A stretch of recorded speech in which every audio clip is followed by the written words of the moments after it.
오늘의 이야기가 여러분의 삶을 더 나은 방향으로 이끄는 지혜가 되기를 바라며 이 귀한 지식을 주변의 소중한 분들과 함께 나누어 주신다면 우리 모두가 다가올 미래를 더 현명하게 준비하는 데 큰 힘이 될 것입니다. 여러분, 지금 이 순간 우리 경제가 정말 괜찮다고 믿고 계십니까? 뉴스에서는 연일 수출 실적이 좋다고 말하고 정부는 성장률 목표 달성을 자신하며 전문가들은 긍정적인 전망을 내놓습니다. 겉으로만 보면 모든 것이 순조롭게 흘러가는 것처럼 보일지도 모릅니다. 하지만 여러분이 피부로 느끼는 체감 경기는 어떻습니까? 마트에 가면 장바구니는 점점 가벼워지고 외식 한번 하려 해도 메뉴판 앞에서 몇 번이고 망설이게 되며 월급 통장은 스치듯 지나가 버립니다. 무언가 이상하지 않습니까? 공식 통계와 지표는 푸른 신호를 보내는데 왜 우리의 삶은 점점 더 팍팍해지고 있을까요? 왜 주변 상점들은 임대문이 종이를 붙인 채 하나둘씩 문을 닫고 왜 회사에서는 조심스럽게 구조조정이라는 단어가 들려오는 걸까요? 사실을 말씀드리겠습니다. 경기 침체는 이미 시작되었습니다. 아니, 더 정확히 말하자면 이미 우리 삶 깊숙한 곳까지 진행 중입니다. 하지만 대다수의 사람들은 이 사실을 애써 예면하거나 설마 하는 마음으로 넘기고 있습니다. 왜 우리는 이미 삶 속까지 파고든 위기를 제대로 직시하지 못하는 걸까요? 그 이유는 간단합니다. 표면적인 숫자들은 아직 괜찮아 보이기 때문입니다. 하지만 실제 현장은 이미 무너지고 있습니다. 당신의 지갑, 당신의 일상, 당신의 주변이 바로 그 명백한 증거입니다. 오늘 이야기는 어쩌면 조금 불편할 수 있습니다. 인정하고 싶지 않은 현실일지도 모릅니다. 하지만 잠깐의 시간을 투자해 이 현실을 마주하는 사람과 외면하는 사람의 몇 년 뒤 계좌 잔고와 삶의 질은 완전히 달라질 것입니다. 여러분, 가난은 소리 없이 다가옵니다. 아무도 알려주지 않고 아무도 경고하지 않습니다. 그리고 어느 날 갑자기 당신의 삶을 통째로 집어삼킵니다. 월급은 그대로인데 물가만 오르고 저축은 늘지 않는데 빚만 쌓이고 미래는 불안한데 대비할 여력조차 없어지는 순간. 그 순간은 조용히 그러나 확실하게 찾아옵니다. 하지만 기회는 정반대입니다. 기회는 굉음을 내며 요란하게 문을 두드립니다. 모두가 공황에 빠졌을 때, 자산 가격이 폭락했을 때, 사람들이 절망에 빠져 모든 것을 포기할 때, 바로 그때 현금을 가진 사람, 능력을 갖춘 사람, 침착함을 잃지 않은 사람에게는 인생을 바꿀 엄청난 기회의 문이 쾅 하고 열립니다. 역사가 그것을 증명합니다. 모든 위기는 누군가에게는 최악의 재앙이었지만 준비된 누군가에게는 일생일대의 기회였습니다. 투자의 세계에는 이런 격언이 있습니다. 공포에 사서 환희에 팔아라. 모두가 두려워하며 자산을 헐갑에 내던질 때 현금을 가진 사람은 기회를 잡습니다. 반대로 모두가 환호하며 높은 가격에 달려들 때 미리 준비한 사람은 차분히 이익을 실현합니다. 지금은 바로 공포가 시작되는 시점입니다. 앞으로 더 큰 공포가 밀려올 것입니다. 하지만 현금을 확보하고 능력을 갖추고 평정심을 유지한 사람에게 이 공포는 오히려 반가운 기회가 될 수 있습니다. 부디 그 기회의 주인공이 되시길 바랍니다. 소리 없이 다가오는 가난의 희생자가 아니라 요란하게 열리는 기회의 문을 여는 주인이 되십시오. 내일의 후회보다 오늘의 준비가 당신을 구할 것입니다. 그리고 그 준비의 첫걸음은 감정을 모두 뺀 차가운 숫자로 지금의 현실을 똑바로 직시하는 것입니다. 구체적인 숫자부터 살펴보겠습니다. 작년 2분기 우리 경제는 마이너스 0.2% 역성장을 기록했습니다.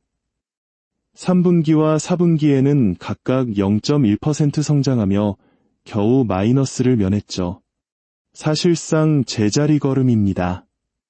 올해 들어 성장률이 반등한 것처럼 보이지만 그 속을 들여다보면 착시 현상에 가깝습니다. 이 성장의 대부분은 반도체 수출 회복에서 비롯된 외형적 성장이기 때문입니다. 정작 우리 일상과 직결되는 내수 시장은 여전히 꽁꽁 얼어붙어 있습니다. 한국은행조차 작년 말에는 올해 성장률을 1.8%로 전망했다가 올해 초 1.5%, 그리고 0.9%까지 낮췄다가 다시 1.0%로 수정했습니다. 이렇게 위아래로 요동치는 전망치를 보면서 국민들은 이제 더 이상 정부의 장밋빛 발표를 믿지 않습니다. 하지만 언론에서는 여전히 반도체 수출 호조를 보도하고 거리의 카페는 사람들로 북적입니다. 이런 모습만 보면 경제가 나쁘지 않아 보입니다. 그런데 여기서 질문 하나 던져보겠습니다. 여러분은 작년보다 올해 지갑이 더 두둑해지셨습니까? 마트에서 장바구니가 더 무거워졌습니까? 외식 횟수가 늘었습니까? 아마 대부분은 아니오라고 답하실 겁니다. 오히려 정반대일 겁니다. 이것이 바로 체감 경기입니다. 통계에는 잘 잡히지 않지만 우리가 실제로 느끼는 경제 상황이죠. 그리고 이 체감 경기가 말해주는 진실은 명확합니다. 무언가 아주 심각하게 잘못 돌아가고 있다는 것입니다. 왜 이런 괴리가 생기는 걸까요? 왜 전망은 항상 낙관적인데 현실은 계속 비관적일까요? 정부는 공황을 막아야 하는 입장에 있습니다. 만약 정부가 공식적으로 경기 침체가 왔습니다. 라고 선언하면 어떻게 될까요? 사람들은 소비를 극단적으로 줄일 것이고 기업들은 투자를 전면 중단할 겁니다. 그러면 경기는 걷잡을 수 없이 나빠지겠죠. 이를 자기실현적 예언이라고 합니다. 그래서 정부는 항상 조심스럽게 말합니다. 경기가 둔화되었다. 일시적 조정이다. 구조적 전환기다. 와 같이 표현을 포장합니다. 하지만 숫자는 거짓말을 하지 않습니다. 그리고 여러분의 지갑 역시 거짓말을 하지 않습니다. 이제 그 신호들을 하나하나 들여다볼 시간입니다. 미래 경제를 예측하는 경기 선행 지수라는 것이 있습니다. 식당을 예로 들어볼까요? 매출이 줄어들기 시작했다면 이미 늦은 겁니다. 하지만 예약 건수가 줄어들기 시작한다면 그것은 앞으로 매출이 떨어질 것이라는 강력한 신호입니다. 미리 대비할 수 있죠. 경기 선행지수가 바로 예약 건수와 같습니다.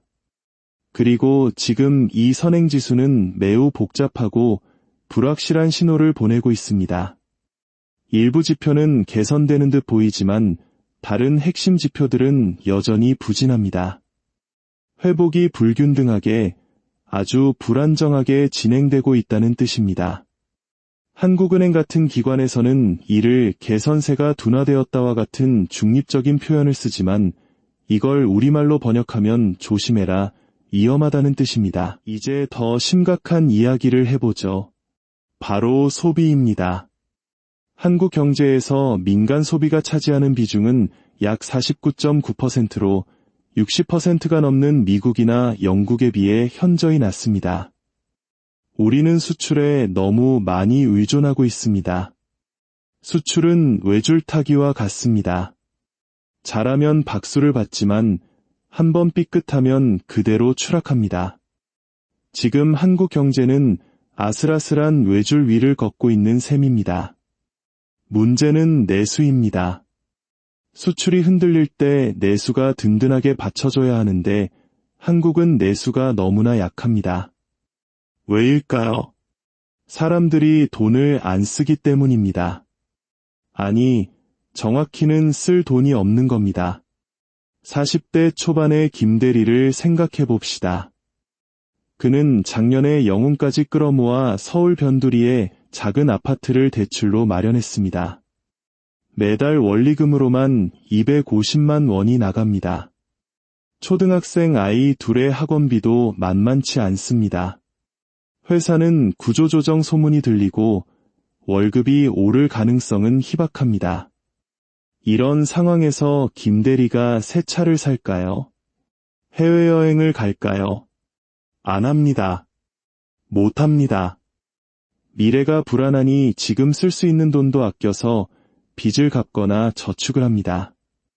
이것이 바로 예비적 저축입니다. 그런데 모두가 이렇게 저축만 늘리면 어떻게 될까요? 소비가 줄고 기업 매출이 줄고 기업은 투자를 줄이고 직원을 자릅니다. 그러면 실업률이 오르고 사람들은 더 불안해져서 더 허리띠를 졸라맵니다. 이것이 바로 악순환의 고리이며 한국 경제가 지금 이 덫에 빠져 있습니다. 대한상공회의소의 자료는 더 충격적입니다. 1988년부터 2024년까지 우리 경제는 위기를 겪을 때마다 소비 성장률이 계단식으로 추락했습니다. 외환위기, 카드 대란, 금융위기를 거치며 평균 소비 성장률은 9.1%에서 2.4%로 곤두박질 쳤고 코로나 사태 이후에는 1.2%까지 떨어졌습니다. 과거 위기 때는 폭락하더라도 다음 해 바로 V자 반등을 했습니다. 하지만 최근 몇 년은 다릅니다. 지속적으로 부진한 모습을 보이며 회복의 기미가 보이지 않습니다. 이것은 일시적인 충격이 아니라 경제 시스템 자체에 문제가 생긴 구조적 침체라는 뜻입니다. 돈을 풀거나 금리를 낮추는 단기 처방으로는 해결될 문제가 아니라는 겁니다. 그렇다면 이번엔 이렇게 다를까요? 이번 위기는 과거와 달리 세 가지 거대한 구조적 원인이 복합적으로 작용하고 있기 때문입니다. 첫째, 수출 경쟁력의 구조적 하락입니다.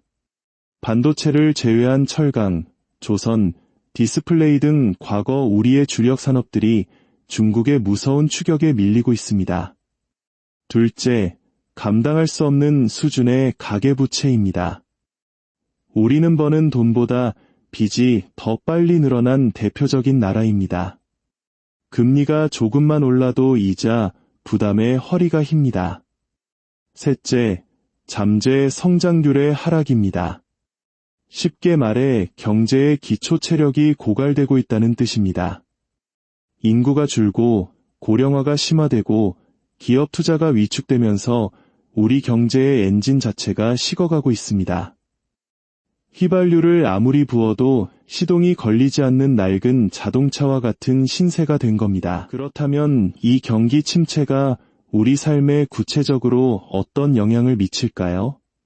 먼저 당신의 직장입니다. 회사는 구조조정에 들어가고 40대, 50대가 한번 밀려나면 재취업은 사실상 불가능에 가깝습니다.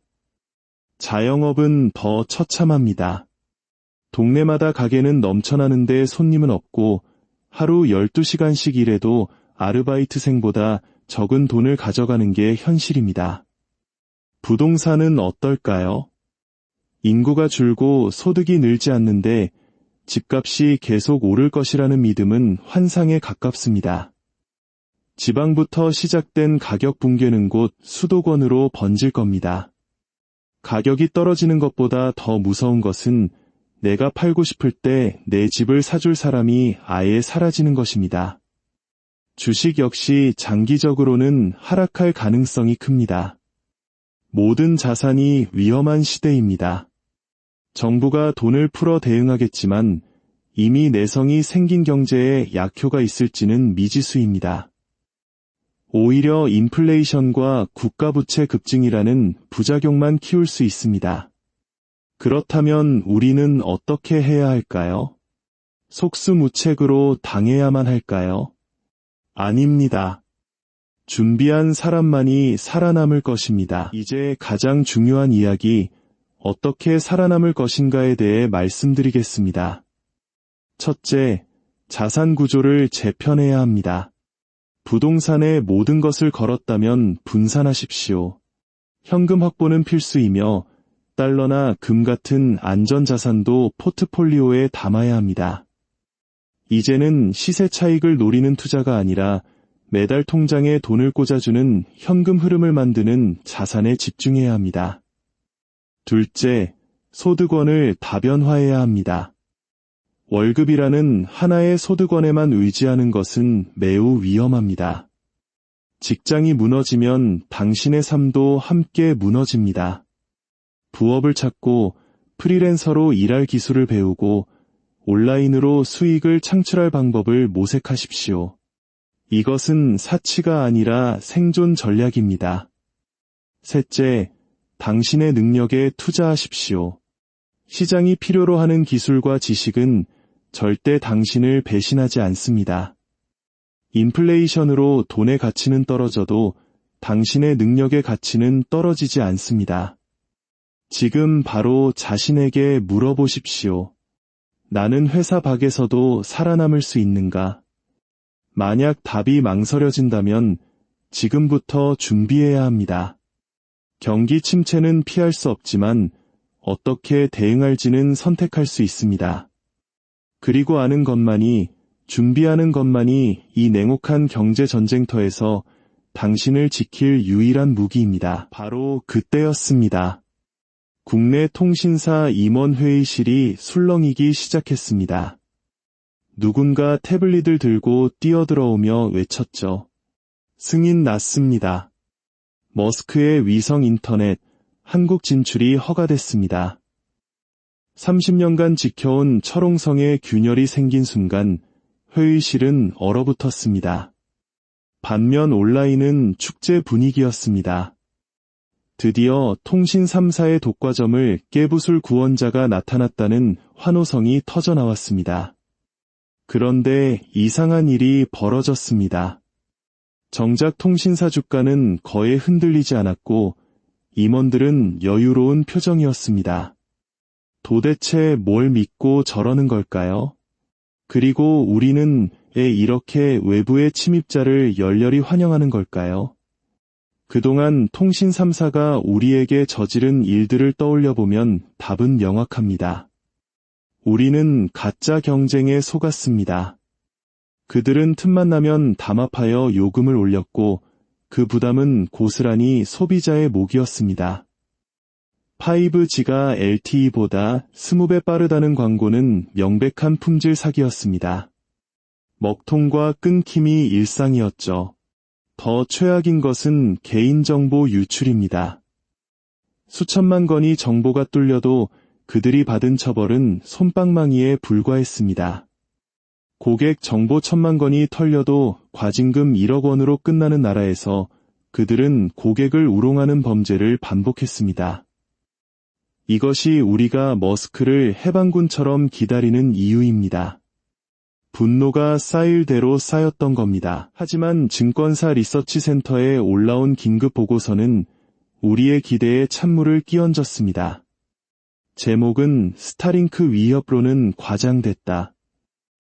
애널리스트는 통신 3사 주식을 강력 매수하라고 추천했습니다. 그가 보여준 한 장의 차트 앞에서 투자자들은 우리가 착각하고 있었다는 사실을 깨달았습니다. 한국은 이미 전 국토에 광케이블이 깔린 인터넷 초강국입니다.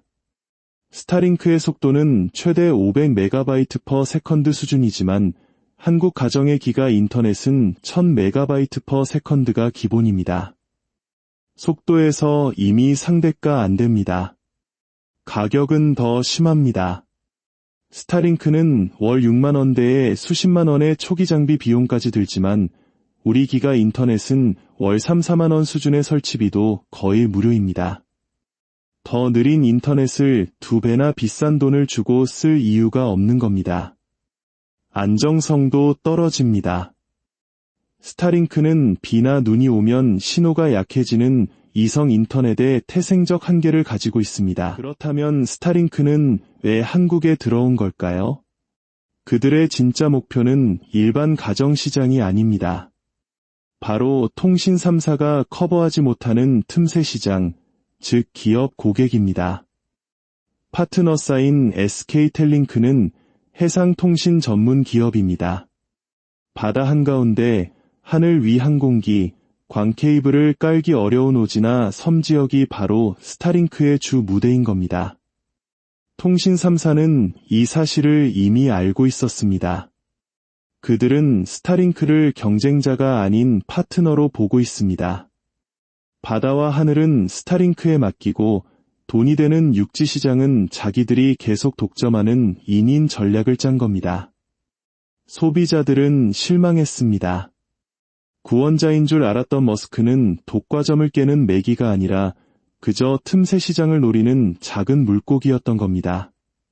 하지만 진짜 문제는 미래에 있습니다. 6G 시대가 오면 하늘을 나는 택시와 완전 자율주행차를 위해 지상과 우주를 잇는 3차원 통신망이 필수가 됩니다. 그때가 되면 이미 수만 개의 위성을 띄워놓은 스타링크가 압도적으로 유리해집니다. 바로 여기서 통신 주권이라는 무서운 문제가 고개를 듭니다. 코스피가 사상 최고치를 경신하는 동안 대한민국을 대표하는 대기업들이 앞다투어 희망퇴직 공고를 내걸고 있습니다.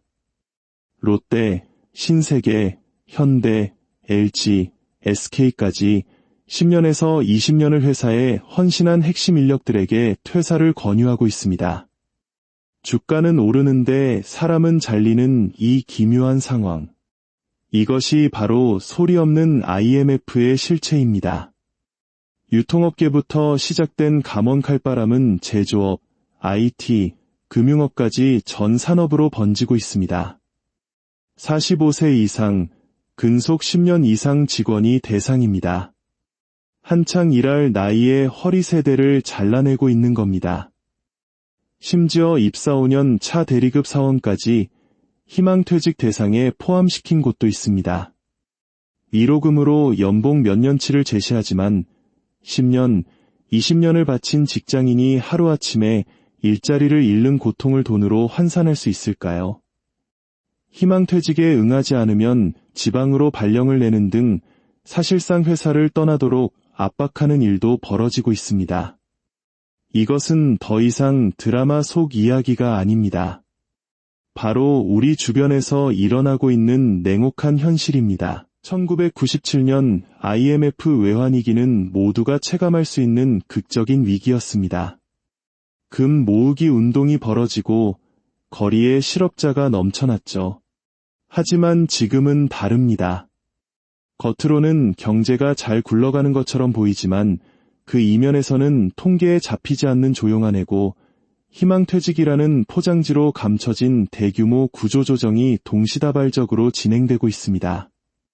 청년들은 입사하자마자 희망퇴직을 걱정해야 하는 시대를 살고 있습니다. 자율학습과 스펙 쌓기로 청춘을 바치고 희망적금과 희망타운의 미래를 걸었던 그들이 이제는 원하지도 않는 희망 없는 희망퇴직으로 내몰리고 있습니다. 우리는 위기 앞에서 무엇을 해야 할까요? 제가 계속 강조해왔던 것, 바로 현금의 중요성입니다. 위기는 준비된 사람에게는 기회가 되지만 준비되지 않은 사람에게는 재앙이 됩니다. 갑작스럽게 일자리를 잃더라도 최소 1에서 2년은 버틸 수 있는 비상금을 마련해야 합니다. 1억이라는 목돈이 있다면 최소한의 시간적 여유를 가지고 다음 단계를 준비할 수 있습니다. 위기 상황에서는 현금을 가진 사람이 왕입니다. 남들이 공포에 질려 헐값에 자산을 내놓을 때 준비된 사람은 그것을 낮은 가격에 사들여 불을 재편할 기회를 잡을 수 있습니다. 지금 주식시장이 좋다고 부동산이 오른다고 해서 모든 것을 쏟아붓는 것은 위험합니다. 항상 일정 부분은 현금으로 보유하며 다가올 파도에 대비해야 합니다. 이것이 위기를 기회로 바꾸는 유일한 방법입니다. 지금 대한민국에 불어닥친 이 구조조정의 바람 속에서 우리는 더욱 단단해지고 현명해져야 합니다. 현실을 외면한다고 위기가 사라지지는 않습니다. 오히려 이 냉혹한 현실을 정확히 인식하고 철저히 준비하는 사람만이 살아남아 더 강하게 성장할 수 있습니다. 부디 여러분 모두가 이 어려운 시기를 슬기롭게 극복하고 이 길을 기회로 만드는 지혜로운 승자가 되시기를 진심으로 기원합니다.